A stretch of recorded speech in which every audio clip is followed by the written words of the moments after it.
Hello everyone, welcome to your channel. कैसे हैं आप सब? होप सो सब बढ़िया होंगे। तो गाइज आज हम बात करेंगे एक न्यू टॉपिक की, और जो कि है आपके हिस्ट्री सब्जेक्ट से रिलेटेड। और आज हम जो बात करेंगे वो करेंगे बीए फर्स्ट सेम यानी कि फर्स्ट सेमेस्टर। और जो आज आपका जो चैप्टर है वो है भारतीय संस्कृति की प्रमुख विशेषताएं। ये रहेगा आज का पार्ट 1, और पार्ट 2 जो है कल अपलोड हो जाएगा। और इस तरह आपका ये चैप्टर बिल्कुल कंप्लीट हो जाएगा। बिल्कुल बेसिक सा है, आपको समझने में ज़्यादा दिक्कत नहीं आएगी इस चैप्टर को। तो चलिए वीडियो को स्टार्ट करते हैं, और वीडियो के एंड तक आप बने रहेंगे। वीडियो को maximum like share and subscribe आप ज़रूर करेंगे। तो देखिए, क्या है कल्चर? आप सबको पता है कि कल्चर का जो हिंदी अनुवाद होता है वो होता है संस्कृति, जैसा कि हम टाइटल में देख पा रहे हैं। और इस पूरे चैप्टर में आप ये देख पाएंगे कि जो है हम अपनी भारत की संस्कृति से जो है रूबरू होंगे कि क्या क्या उसमें ऐसी विशेषताएं हैं, चाहे वो भोजन हो, चाहे वेशभूषा हो, या आपसी भाईचारा हो। वसुधैव कुटुंबकम जो है उसका कंसेप्ट इसके बीच में आएगा। और किस तरह जो है हम संस्कृति, जो अपनी संस्कृति को निहार पाते हैं, उसे देख पाते हैं, उसे महसूस कर पाते हैं। तो इस पूरे चैप्टर में आज आप उसको देखोगे, और कल जो है ये चैप्टर आपका कंप्लीट हो जाएगा। तो चलिए वीडियो को स्टार्ट करते हैं। देखिए, भारत के ऐतिहासिक और सांस्कृतिक महत्व को ऊंचाइयों तक ले जाने का जितना भी श्रेय जाता है वो देश की ऐतिहासिक, पारंपरिक और जो है जो आपकी भव्य विरासत है उसको जाता है। चाहे वो आपकी इमारतें हों, बहुत अच्छी अच्छी इमारतें हमारे भारत में हैं, चाहे आपके मंदिर हों, जैसे कोणार्क का सूर्य मंदिर है, और बहुत अच्छे मंदिर हैं। उड़ीसा में तो बहुत अच्छे अच्छे मंदिर हैं। मस्जिद हो गई, लाल मस्जिद हो गई, किले हो गए, गुरुद्वारे हो गए, ये सभी क्या करते हैं? ये सभी आपका देश का प्रतिनिधित्व बन रहे हैं। यही जो है हमें अपनी संस्कृति से परिचित करवाते हैं कि हमारी जो संस्कृति है वो एक्चुअल में क्या है, और इसमें जो है एक विरासत का जो हकदार है वो कौन है? वो हमारा भारत है। क्योंकि इसी से ही हम जो है अपने गौरवशाली के बारे में, जो हम गौरव प्रदान आज जो हमें भारत कर रहा है, वो हमें अपनी विरासत और अपनी संस्कृति के अनुसार ही वो हमें करता है। ठीक है, किसी भी राष्ट्र के नागरिकों की जितनी भी सांस्कृतिक परंपराएं हैं, रीति रिवाज हैं, उस देश के क्या करते हैं? ऐतिहासिक आदर्शों तथा मूल्यों पर आधारित होते हैं। जो भी आपके रीति रिवाज आपको आसपास दिखाई देते हैं वो आपके मोरल वैल्यूज़ हैं, आपके आदर्श हैं, आपके आइडल्स हैं, उस पर डिपेंड करते हैं। और ऐतिहासिक घटना का जो है लोगों की जीवन पर बहुत ज़्यादा जो है अवश्यभावी प्रभाव पड़ता है। यस, बिल्कुल पड़ता है। इतिहास अगर आप अच्छे से पढ़ेंगे तो मेरा ये मानना है कि जो इतिहास की जितनी भी गतिविधियां हैं जो आपको क्रम में दिखाई देती हैं, और उसका जो आभास है, उसका जो एहसास है, और उसका जो प्रभाव है, वो आज हमारे जीवन में कहीं ना कहीं दिखाई देता है। और कुछ ना कुछ तो मैं ये कहना चाहूँगी कि जो भी आज गतिविधि हमारे दैनिक जीवन में होती है वो इतिहास में पहले घटित हो चुकी है। ठीक है, और भारत की संस्कृति हृदय से उत्पन्न हुई है, बिल्कुल उत्पन्न हुई है। इसमें ईश्वर और उसकी सृष्टि को प्रेम करना ही क्या है? इसका मूल सिद्धांत है। ठीक है, तो ये सब आपको है बताया गया है। चलिए आगे बढ़ते हैं। अब बात करेंगे हम इंडियन कल्चर यानी कि भारतीय संस्कृति है क्या। कॉन्सेप्ट है आपका अनेकता में एकता। बिल्कुल है कि आप कितने भी लोग खड़े हैं, अगर आप में एकता है तो आप अपने जो है भारत को क्या कर रहे होते हो? रिप्रेजेंट कर रहे होते हो, और अपनी संस्कृति को प्रदर्शित कर रहे होते हो। तो अनेकता में एकता सिर्फ कुछ शब्द नहीं है, बल्कि एक ऐसी चीज़ है जो भारत जैसे सांस्कृतिक और विरासत के आधार पर आप इसे समृद्ध देश में पूरी की पूरी तरह से आप इसको क्या कर सकते हो? लागू कर सकते हो। और आप सबको पता है कि हमारे भारत में बहुत सारे क्षेत्र हैं, राज्य हैं, अलग अलग स्थान हैं, और अलग अलग स्थानों की क्या होगी? आपको अलग अलग स्थानों की अलग अलग संस्कृतियां भी देखने को मिलेगी। और इतनी विभिन्नताएं हैं हमारे, एवं व्यक्तिगत विभिन्नता भी बहुत ज़्यादा देखने को मिलती है। तो विभिन्नताएं भी हैं और संस्कृतियां भी हैं, और हर किसी की संस्कृति जो है हमारे भारत में बहुत महत्वपूर्ण है। और भारतीय संस्कृति ने जीवन और जगत के प्रति जो है आपके सर्वभूत हितेरता होना ही अपना जो है परम धर्म समझा है। और इसमें जो कॉन्सेप्ट आता है वसुधैव कुटुंबकम, ये चैप्टर मैंने आपको बहुत अच्छे से समझा रखा, और इसी प्लेलिस्ट में आपको मिल जाएगा। तो ये कॉन्सेप्ट भी जो है कि आपको इसमें देखने को मिलता है। इसमें मानवता का विकास होता है, संस्कृति में ये सभी चीज़ें जो है शामिल हो जाती है। अगर आपने देश की संस्कृति को देखना है, उसकी उदारता को देखना है, तो जो वहाँ पर आने वाले पर्यटक हैं उसकी जो है जीवंत संस्कृति की तरफ जो है आकर्षित होते हैं, उसको देख के हाँ उसको महसूस करते हैं। और मनुष्य अपनी बुद्धि का प्रयोग करके इन क्षेत्रों में जो सृजन करता है और अपने सामूहिक जीवन को हितकर बनाता है, सुखी बनाता है। और सुखी बनाने के लिए वो राजनीतिक, सामाजिक, आर्थिक प्रथाओं को विकसित करता है टाइम टू टाइम, ठीक है। और जिस तरह वो अपने आप को विकसित करता है और सबका समावेश भी हमें संस्कृति में ही हम पाते हैं, ठीक है। तो ये चीज़ बहुत ज़्यादा इम्पोर्टेंट है कि मनुष्य अगर अपनी बुद्धि का सही जगह उपयोग करता है, सही क्षेत्र में सृजन करता है, तो आसपास का माहौल बहुत ज़्यादा बढ़िया हो सकता है, ठीक है। नेक्स्ट है, भारतीय संस्कृति व सभ्यता को विश्व की सर्वाधिक प्राचीन और समृद्ध संस्कृतियों में से एक माना जाता है। आप कह लीजिए कितनी सभ्यताएं, कितनी संस्कृति हमारे भारत में आज जो है आती रही हैं। इतना पुराना हमारा इतिहास रहा है, जब मानव की उत्पत्ति हुई थी तब से हमारा जो है इतिहास स्टार्ट हो गया है।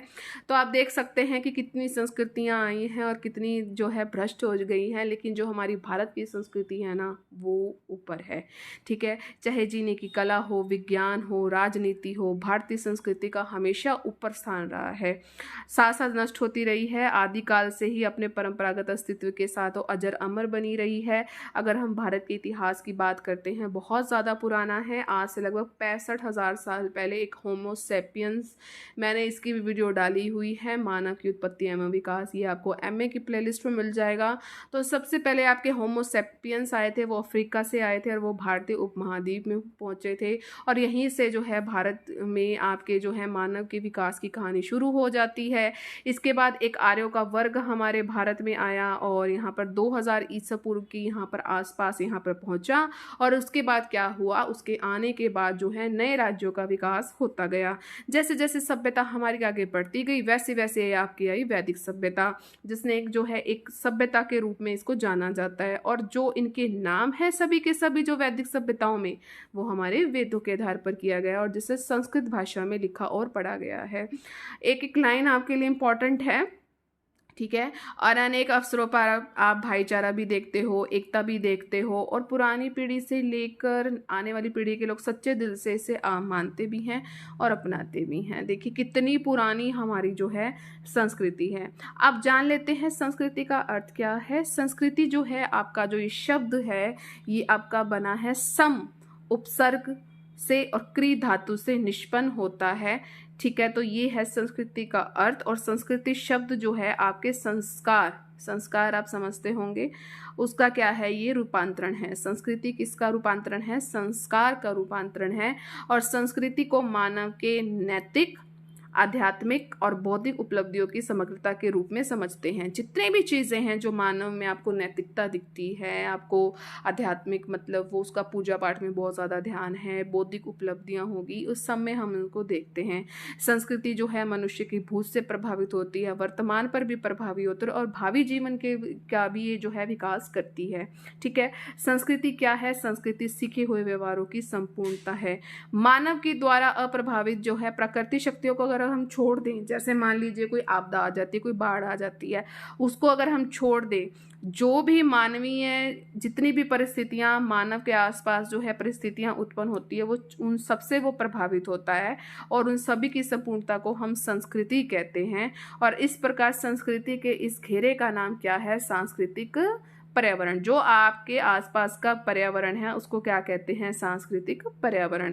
संस्कृति क्या है, संस्कृति एक तरह की व्यवस्था है। कल्चर क्या है, कल्चर एक तरह की व्यवस्था है जिसके अंतर्गत हम अपने जीवन के जितने भी प्रतिमान हैं, जो हम व्यवहार करते हैं, अच्छा करते हैं, बुरा करते हैं, परंपराएं हैं आपकी, बहुत सारी विचार उत्पन्न होते हैं, सामाजिक आपके सोशल वैल्यूज होते हैं, मानव की क्रियाएं होती हैं, आविष्कार हैं, ये सभी चीज़ें हैं। संस्कृति में इतना कुछ है, ये एक व्यवस्था है। अगर ये व्यवस्था में डामाडोल हो जाए ना तो हम अपने समाज में रह नहीं सकते, ठीक है। और कुछ परिभाषाएं हैं, देख लेते हैं इसको भी। वस्तुएं, धर्म, परंपराएं, सभ्यता, रीति रिवाज आदि या अन्य जितनी भी ऐसी पुरानी वस्तुएं हैं जिन्हें हम धरोहर, इनको हम संभाले हुए हैं, इनसे हम परिचित हैं, तो ये सभी क्या है, हमारी संस्कृति का एक हिस्सा है।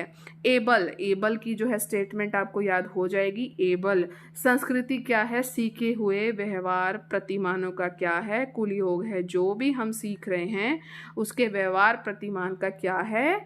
कुल योग है। एक स्टेटमेंट भी अगर आप याद कर लेते हो तो अच्छा रह जाता है। हमारी जो जितनी भी संस्कृति है, आपको पता है कि अलग अलग स्थान हैं, अलग अलग क्षेत्र हैं, तो सबकी अलग अलग संस्कृति है।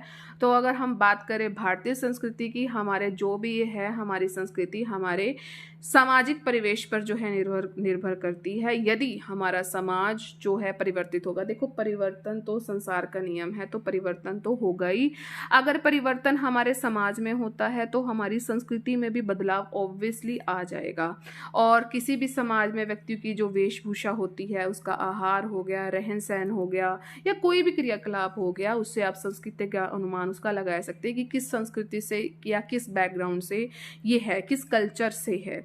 जीवन का कोई भी जो अंग है वो संस्कृति की परिधि से बाहर नहीं हो सकता। अपने कल्चर से आप बाहर नहीं जा सकते। वेस्टर्न कल्चर जो अपनाते हो आज, अब आप उससे बाहर जाओगे तो क्या होगा? देश विदेश में लोग कैसे कपड़े पहनते हैं, और अपने हरियाणा में ही बात कर ले तो कैसे कपड़े पहनते हैं। तो यही कल्चर है हमारा, हम अपनी इस परिधि से बाहर नहीं जा सकते हैं। ठीक है, तो ये इस चीज़ को दर्शाता है। चलिए आगे बढ़ते हैं। सांस्कृतिक परंपराओं या रीतियों का क्या महत्व होता है? Importance of cultural tradition and customs. बहुत ज़्यादा हैं रीतियाँ, जो रीति रिवाज होते हैं, परंपराएं होती हैं, अगर हम उन्हें ना माने तो हम अपने समाज में नहीं रह सकते हैं। हमारे परिवार और हमारे समाज की संरचना में ये जो चीज़ें हैं, जो हमारी परंपराएं हैं, हमारे ट्रेडिशन हैं, ये बहुत ज़्यादा नींव का काम करते हैं, और हम अपनी इन्हीं चीज़ों से हम अपनी पहचान कर सकते हैं। और अगर इसको खतरा ज़रा सा भी पहुंचा, हमारी पहचान के आधार को ये जो है नुकसान पहुंचाने के खतरे में होते हैं। अगर आपने इसको नज़रअंदाज कर दिया ना, हमारे ट्रेडिशन को, तो आपकी जो पहचान है ना वो खतरे में है। मतलब इतना रुतबा है परंपरा का, और आप सब जानते हो। और परंपरा क्या है? परंपरा आपके प्रतीकात्मक या विशेष महत्व के साथ एक विश्वास होता है, एक सिद्धांत है, एक प्रिंसिपल है, एक ट्रस्ट है, और एक व्यवहार है कि जिसका एक विशेष समूह या समाज के लोगों ने लंबे समय तक इसका पालन किया है। यानी कि अगर मान लीजिए हम अपनी पीढ़ी की बात करते हैं, हमारे परदादा ने उस चीज़ को माना, दादा ने माना, हमारे पापा जी ने माना, तो आज हम उससे भी मान रहे हैं, जिसे हम क्या करते हैं, एक पीढ़ी से दूसरी पीढ़ी को हम उसे सौंप देते हैं, और ये क्या हो जाती है, हमारी एक पहचान का स्रोत बन जाती है। इससे ये पता लग जाता है कि हम कहाँ से आए हैं। और ये एक काम क्या करते हैं, अगर हम एक पीढ़ी से दूसरी पीढ़ी को ये चीज़ें सौंप देते हैं तो ये पीढ़ियों को भी जोड़ती है, और इससे क्या होता है, इससे हमारे संबंध, हमारा जो बंधन है मजबूत होता जाता है, और इससे हमारा जो समाज है विकसित होने का अवसर हम उसे देते हैं। ठीक है, और समय और सामाजिक संदर्भ दोनों कारकों की बदलती आवश्यकताओं को पूरा करने के लिए हम लगातार अनुकूलन करते हैं। और परंपरा का क्या महत्व है? परंपरा का महत्व यह है कि इसके द्वारा अपने जीवन के प्रत्येक क्षेत्र में कार्य करने का अनुभव हमें प्राप्त हो जाता है। ये अगर ट्रेडिशन ना बने हों तो हम कैसे जो है काम को पूरा कर सकते हैं? तो हमें हर चीज़ का अनुभव हो जाता है, और इसकी कुछ महत्व है, चलिए वो पढ़ लेते हैं। परंपरा अपनेपन की भावना पैदा करती है, परिवारों को एक साथ लाती है, और लोगों को अपने दोस्तों के साथ फिर जुड़ने में सक्षम बनाती है। परंपरा आपको स्वतंत्रता देती है, विश्वास है, अखंडता प्रदान कर दे, एक अच्छी शिक्षा देती है, व्यक्तिगत आपको जिम्मेदारी देती है, एक मजबूत कार्य करने का हौसला देती है, नैतिकता होती है, निस्वार्थ भावनाएं उत्पन्न होती है, जैसे मूल्यों को भी पुष्ट करती है। परंपराएं हमें आदर्श दिखाने और जीवन में वास्तव में मायने रखने वाली चीज़ों का जश्न मनाने के लिए एक मंच जो है प्रदान करती है, कि हम ना भ्रम में ना रहें किसी भी चीज़ में, वास्तविक चीज़ों का हम जश्न मनाएं। कि आज मान लीजिए हमारे किसी चीज़ का रिजल्ट आया और हम उसको कैसे सेलिब्रेट कर रहे हैं। आदर्श दिखता है, परंपराओं से हमें आदर्श दिखता है, नैतिकता आती है, व्यक्तिगत जिम्मेदारी हमें महसूस होती है, परिवार बनता है। ठीक है, और परंपराएं हमारे परिवारों और दोस्तों के लिए एक स्थायी यादें बनाने के लिए एक अवसर के रूप में क्या करती है, काम करती है। हमें जो है परंपराएं हमें हमारे इतिहास से परिचित करवाती है, और परंपराएं ही व्यक्ति के व्यवहार को क्या करती हैं, नियंत्रित करती है, क्योंकि उनके पीछे कई पीढ़ियों का क्या होता है, अनुभव होता है। एक पीढ़ी नहीं होती है, बहुत पीढ़ियाँ पीछे होती है और उनका अनुभव जो है हमें ट्रांसफ़र होता रहता है। अभी आपको मैंने सब समझाया है। तो इसी तरह क्या है कि परंपराओं का सभी लोगों के जीवन में बहुत ज़्यादा महत्व है। ये बिना किसी परिवर्तन के एक पीढ़ी से दूसरी पीढ़ी में हस्तांतरित होती रहती है। तो गाइस, कैसा लगा ये सेशन? मुझे उम्मीद है अच्छा लगा होगा। ये रहेगा पार्ट 1 और पार्ट 2 में है जो हम आगे चैप्टर को कंप्लीट करेंगे। तो अच्छा लगा है ना? तो प्लीज़ आप कमेंट सेक्शन में अपना फीडबैक ज़रूर दीजिएगा कि ये सेशन आपको कैसा लगा है। लाइक सभी करके जाएं जो वीडियोस को देखते हैं। देखिए, आप अपनी मैम को जो है थोड़ा सपोर्ट कीजिए 1K होने में। देखिए, मैं उम्मीद कर रही हूँ कि जल्दी ही 1K हो जाए तो मैं आपके साथ लाइव आ पाऊँगी। तो आप प्लीज़ ज़्यादा से ज़्यादा शेयर करें, लाइक आप ज़रूर करें, कमेंट सेक्शन में फीडबैक तो एटलीस्ट आप देख सकते हैं कि आप उस चीज़ को देख रहे हैं। मैक्सिमम आप शेयर कीजिए। सब्सक्राइब अगर आप करते हैं तो रेड बटन को ज़रूर प्रेस करें और ऑल पर ज़रूर क्लिक करें, ताकि चैनल पर जितनी भी वीडियोज़ आएँ उसकी नोटिफिकेशन आपको टाइम टू टाइम मिलती रहे। और एक बात और बताना चाहूँगी कि सभी की जो प्लेलिस्ट है वो सब अलग अलग बनी हुई है। चाहे अगर आप चैनल से आज नए जुड़े हैं तो आपको मैं बता दूं कि BA फर्स्ट सेम की अलग प्लेलिस्ट है, BA थर्ड सेम की अलग प्लेलिस्ट है और फिफ्थ सेम की भी है और MA की भी अलग बनी हुई है। और आगे आने वाले दिनों में आपको जो है हरियाणा की GK जो है मैं करवाऊँगी, एक चैप्टर आपको पूरा करवाऊँगी। ठीक है, तो बस आप वीडियो को बस अच्छा से सपोर्ट कीजिए और 1K कंप्लीट करने में हेल्प कीजिए, मैक्सिमम शेयर कीजिए। तो चलिए मिलेंगे अपने नेक्स्ट सेशन में। Till then, thank you so much for watching. Bye bye guys and take care.